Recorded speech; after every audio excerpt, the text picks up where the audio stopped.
di mana? Di dunia ini, Ada di abad keempat, siapa yang udah menyembah Allah? Tadi saya tanya satu soal itu saya tak akan gerak. Di mana Yesus mengakui bahwa diri adalah Tuhan? Itu saja jawab dulu. Kalau tak boleh jawab, silakan. Yohanes 13 ayat 13 tadi. Itu Yohanes. Bukan bahwa Yesus itu mengakui. Jadi kalau kamu membawa surat Al-Baqarah, itu sapi betina yang ngomong, bukan Allah. Gitu. Itu kata-kata Allah, kami sudah sebutkan. Jadi Al-Hadid ayat 3 itu yang mengatakan bukan Allah gitu. Besi. Iya. Coba tanya saya punya. Yang saya bilang itu jawab dulu. Itu udah dijawab. Itu perkataan itu Yesus Wahyu, yang ditulis bukan sama kata Yesus. Rasul atau Yohanes, itu bukan kata Yesus. Itu perkataan Yesus yang ditulis itu sama seperti Rasul itu. Di situ saat itu juga ada orang golongan-golongan yang tidak punya logika kayak gitu ya. Bang, sekarang saya tanya, mereka penulis Quran siapa? Menjadikan Tuhan kepada manusia yang seperti kita yang pernah jadi bayi. Penulis Quran itu siapa? Penulis Quran siapa?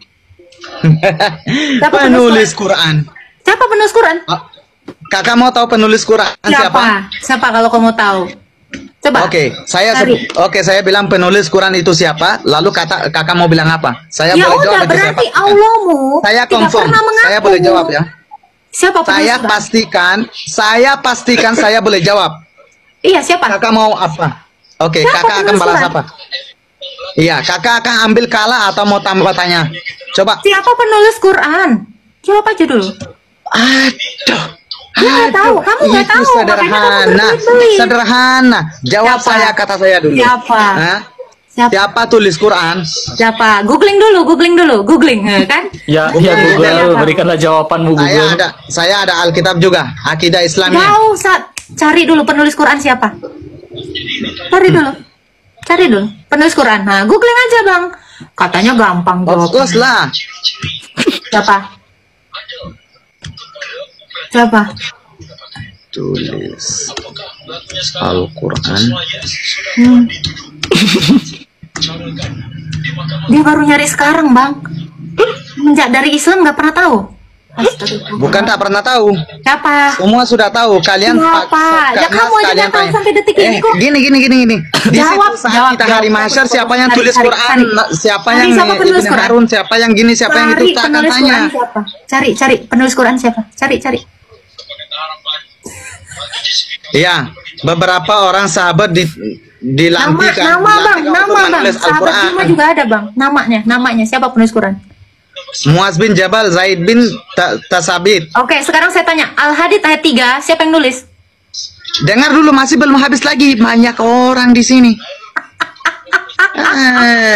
Kalau abang bilang Said bin Tabit, berarti Al-Hadid ayat 3 itu bukan perkataan Allah, perkataan Said bin Tabit. Itu kan jawabanmu tadi ketika saya dengar dulu. Yohanes 3 ayat 13 ayat 13. Itu perkataan Yohanes. Berarti Quranmu Al-Hadid ayat 3 itu perkataan Said bin Tabit. Iya. Aduh. Ya udah, selesai. Ngomong aja terus. Saya dari tadi loh dengerin kamu ngoceh. Ini gantian. Iya. Ngomong, habisin dulu. Oke. Teruskan.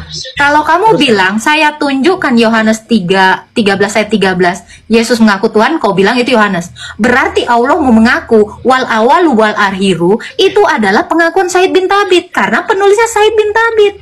Demikian Yohanes. Yohanes 13 ayat 13. Selesai kok. Mantap. Iya. Jadi jangan bilang Allahmu itu mengatakan wal awalu wal akhiru karena itu adalah tulisan Said bin Tabit. Itu dari judulnya kan? Ya sudah. Jadi kapan hari Allah mau mengaku dia adalah Tuhan sembahku? Dia tidak pernah mengatakannya sendiri kan? Karena yang nulis Quran ini bukan hanya oleh diam Kak. Oke Kak, giliran saya Kak, sebentar ya, bagi saya waktu ya. Sekarang saya hanya bilang Quran ini bukan hanya oleh satu orang saja Kak tulis ya. Ada berapa banyak orang tulis tidak disebutkan ya. Ya udah nggak jelas, lebih nggak jelas. Bang RK, saya tanya Bang RK, penulis buku Cinderella siapa Bang RK? Siapa ya? Saya nggak tahu ya. Ya sama kayak gitu, nggak jelas. Ya udah selesai.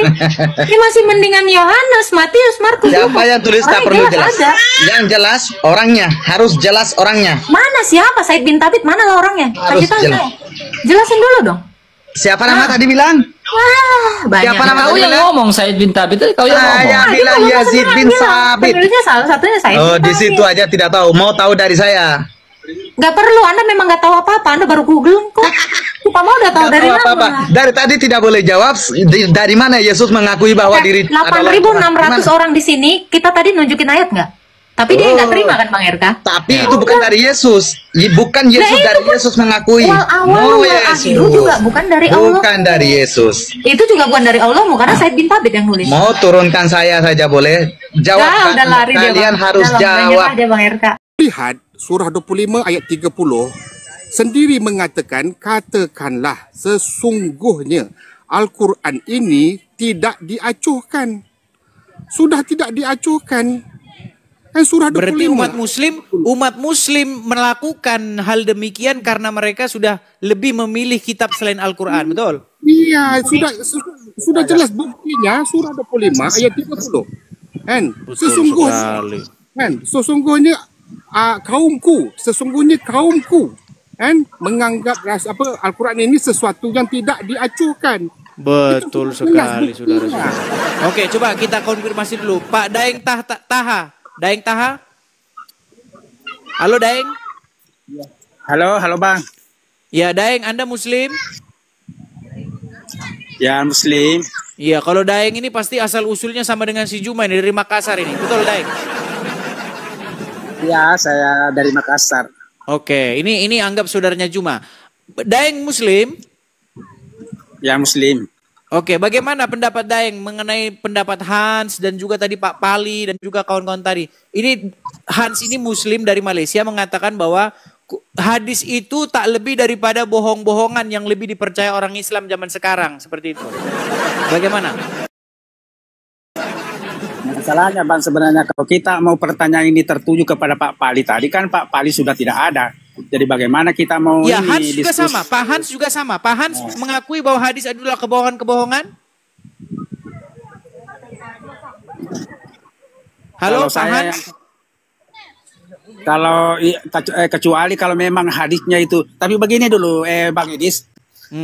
Sebelum kita ini berpanjang lebar untuk diskusi ini, sarap dulu karena kami lihat sebenarnya temanya adalah buktikan Muhammad tidak friend umat Islam. Ya, jadi memang seolah-olah ini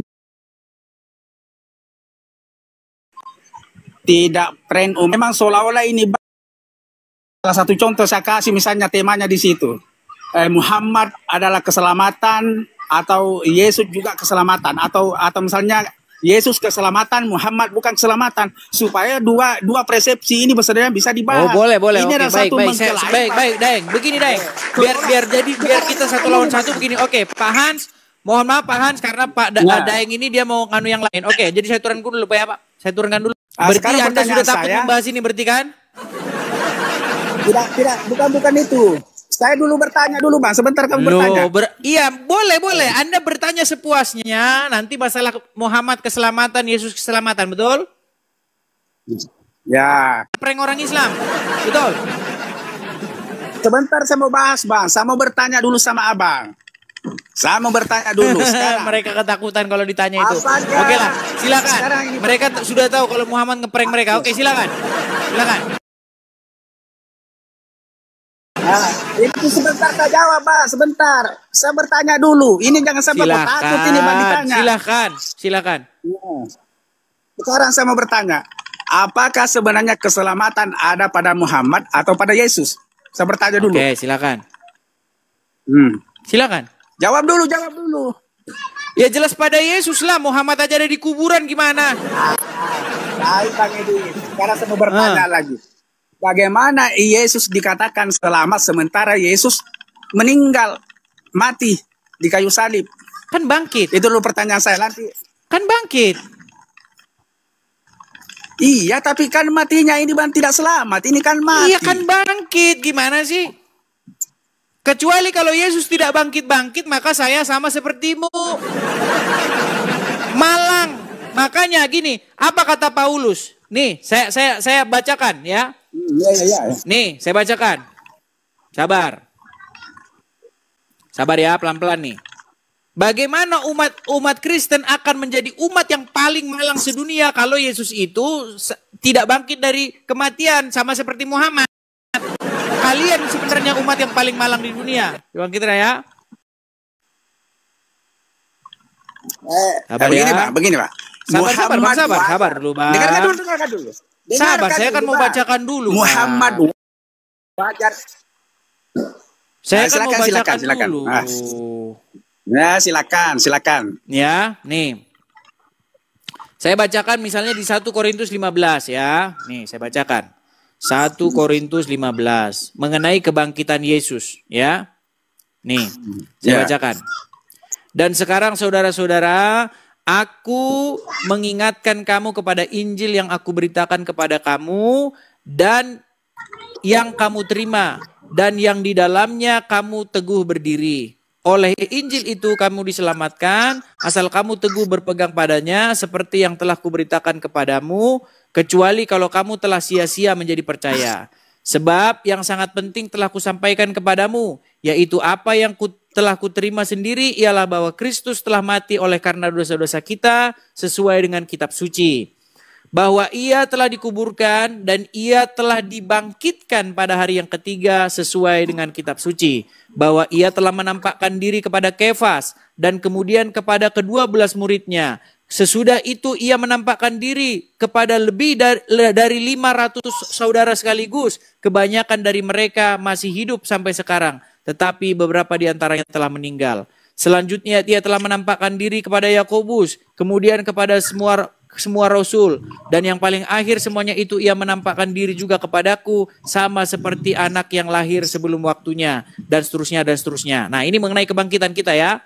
Jadi bila mana kami beritakan bahwa Kristus telah dibangkitkan di antara orang mati, bagaimana mungkin ada di antara kamu yang mengatakan bahwa tidak ada kebangkitan orang mati? Nah, kalau tidak ada kebangkitan orang mati, maka Kristus juga tidak dibangkitkan.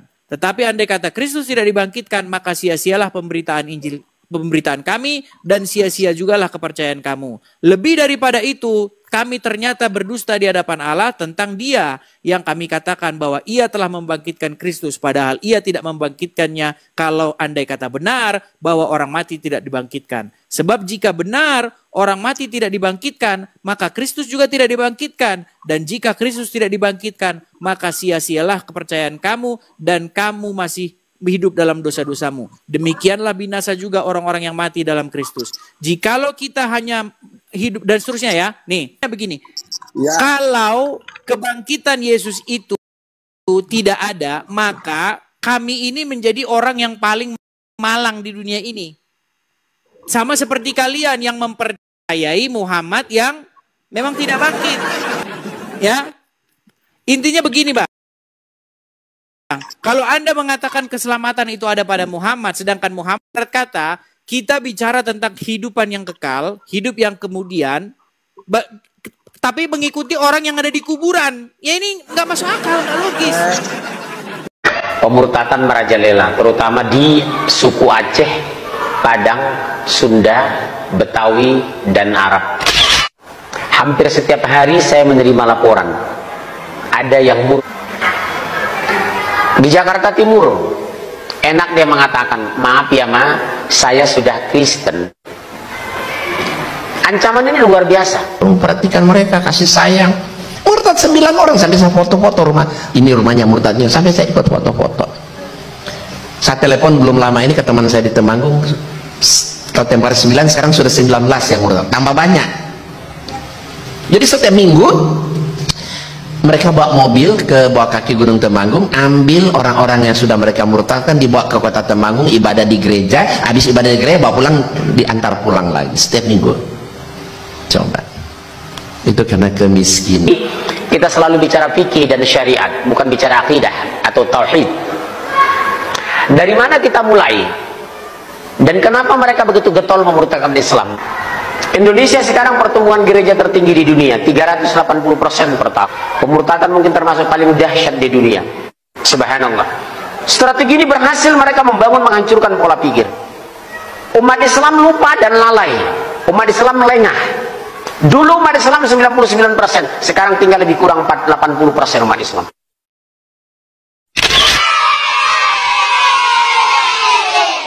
hampir 20%. Pertumbuhan gereja kita tertinggi di dunia, 380%.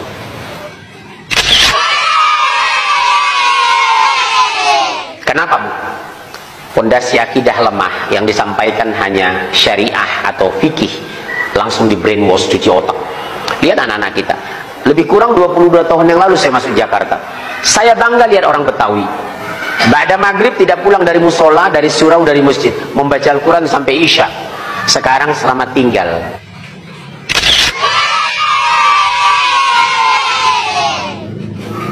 Dulu saya bangga. Ini Anda lihat di gambar sebelah sana, itu dia membuat gereja di tengah sawah. Sekarang sudah, nah itu daerah Kelapa Gading, sekarang sudah dipenuhi dengan bangunan. Coba lihat bagaimana mereka merancang dari awal. Ya. Jadi di sini juga Belanda kan dari dulu sudah mengambil tempat-tempat strategis itu, seperti di katedral sana di Karebosi, ya, di Raja Wali dan seterusnya.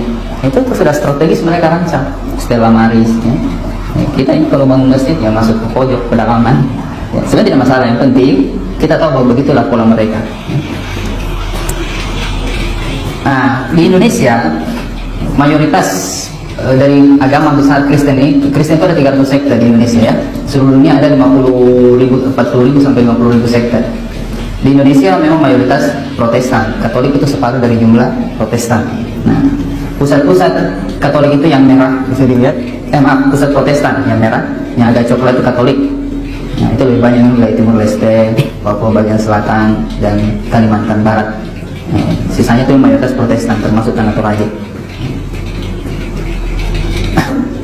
Nah, jadi intinya bahwa mereka melakukan program transformasi, dan mereka sudah menyiapkan berbagai cara. Itu walaupun lebih banyak gagalnya, tapi bukan berarti tidak berhasil.